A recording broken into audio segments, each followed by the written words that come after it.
Rob Seymour, his family, and other volunteers are putting up American flags in remembrance of 9/11. We'll be putting up 3,000 for the number of victims relative to 9/11, both at the two Trade Center towers, Shanksville, Pennsylvania, as well as the Pentagon. Each one of these represents a life lost on that day.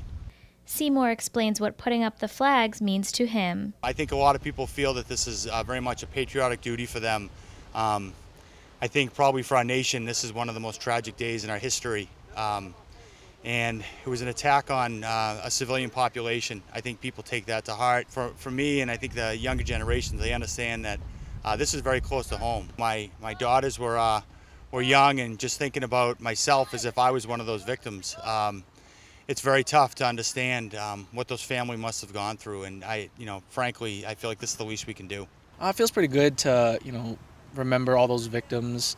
We don't want them to have to, die in vain. Residents are reminded of what happened on 9/11 when they see the flags at the Walker Building.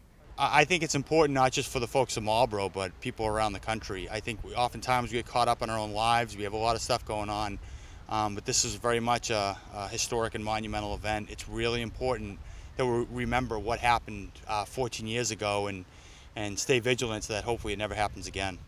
Seymour could not have put on this display without his family, volunteers, and the city of Marlborough. It is a Friday afternoon, but again, it's very gracious for people that are coming out and doing this.